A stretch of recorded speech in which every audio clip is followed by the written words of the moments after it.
everybody. It's Miss Ram. All right, I'm going to share my screen. Boop, boop, boop. All right. Oops. Sorry, friends. Here we go. All right, back to the beginning. Okay, so I'm Miss Ram, and we are going to explore shape and color in nature. So I've got our shape chart here. We're going to be looking at all these different shapes that can be found in nature.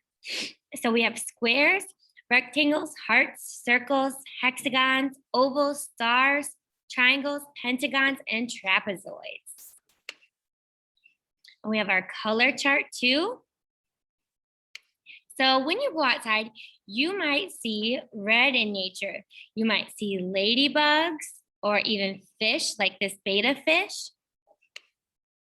You might find orange monarch butterflies or orange leaves in the fall. You might find yellow birds or lemons. You might find green trees and plants and grasses like these ferns. Or you might see reptiles that are green or amphibians like this frog. You might see blue butterflies or blue water with the ocean and all the fish.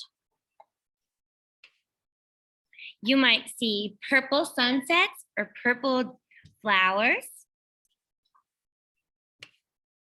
You might see pink cherry blossoms or pink flamingos. You might see big brown grizzly bears or brown wood from trees. You might find a gray wolf or gray cloudy skies. You might find spider webs or my very favorite, the panda. So we're gonna play a game where I'm gonna show you a big picture from nature, and you are going to try and find what shape you see and what color. So you can feel free to shout out, but of course I won't be able to hear you. So I'll wait a few seconds and I'll tell you the answer. Okay, so here we have a big, huge honeycomb. And I'm looking and I see a shape that's repeated over and over to make a pattern. And if I look closely at this shape, it has 1, 2, 3, 4, 5, 6 vertices. Okay, those are the points or the corners, and 6 sides. So what shape has 6 sides and 6 vertices? Hopefully you saw a yellow hexagon. The honeycomb has many, many hexagons making a pattern. All right. So the next one, we have onion slices. So someone took a big onion and sliced it and chopped it up and laid all the pieces flat so we could see inside. All right, so I'm looking at this onion and I'm seeing rounded edges. I don't see any sides or vertices, just one round edge. But it's not perfectly round. All right, so I want you to think, what shape would that be? Hopefully you saw a purple oval. An oval is just like a circle, but instead of being perfectly round, it's a little squished. All right, next one, we have this cool flower. I want you to look at the outside of the petals. There are 1, 2, 3 vertices and 3 sides on the outside of the petals. And there's one color that it mostly is. There's a few colors, but it's mostly a white triangle. All right, our next one is my favorite. So if we look at this leaf right in the middle, I see 2 rounded edges on the top, and it meets at 1 point or 1 vertex on the bottom. So hopefully you are seeing a green heart with a rounded top and 1 point at the bottom. This one is going to give away the shape right here in the name. We have a starfish, well, 2 starfish, but stars have 5 vertices. So 1, 2, 3, 4, 5 vertices, and they go in on the sides. So that forms a star. And of course, these ones are big and orange. All right, our next one is cut logs. So just like the onion, someone, when they cut down the tree, they took the cut and turned it sideways so we could see inside the tree. So I see a bunch of round shapes that start off small, and as a tree grows, it grows more and more rings, and they are round.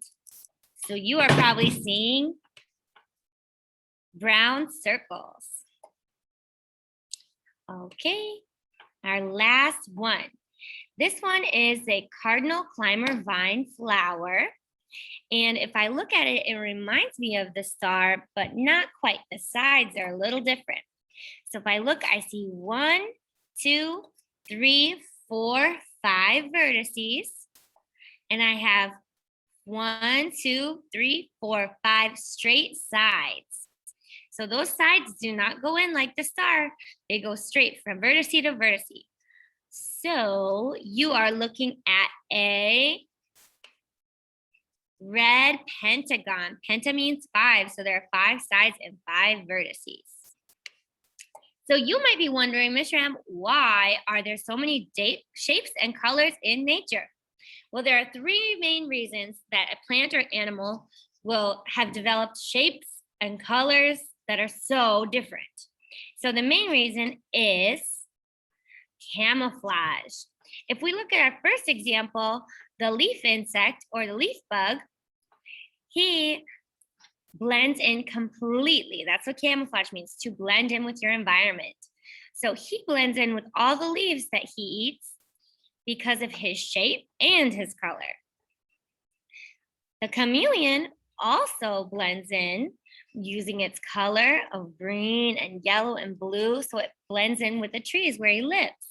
So any predators that might want to eat him, it'll be really hard for them to see him.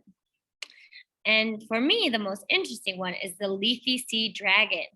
So the Leafy Sea Dragon lives in the ocean, and he lives in like kelp forest. So his fins are shaped just like the kelp around him, and his color is the same as it too. So he is really hard to find. All right, another reason for plants and animals to have different colors and shapes are to warn off predators. So this first example, you'll see a plant with 3 leaflets in a bunch.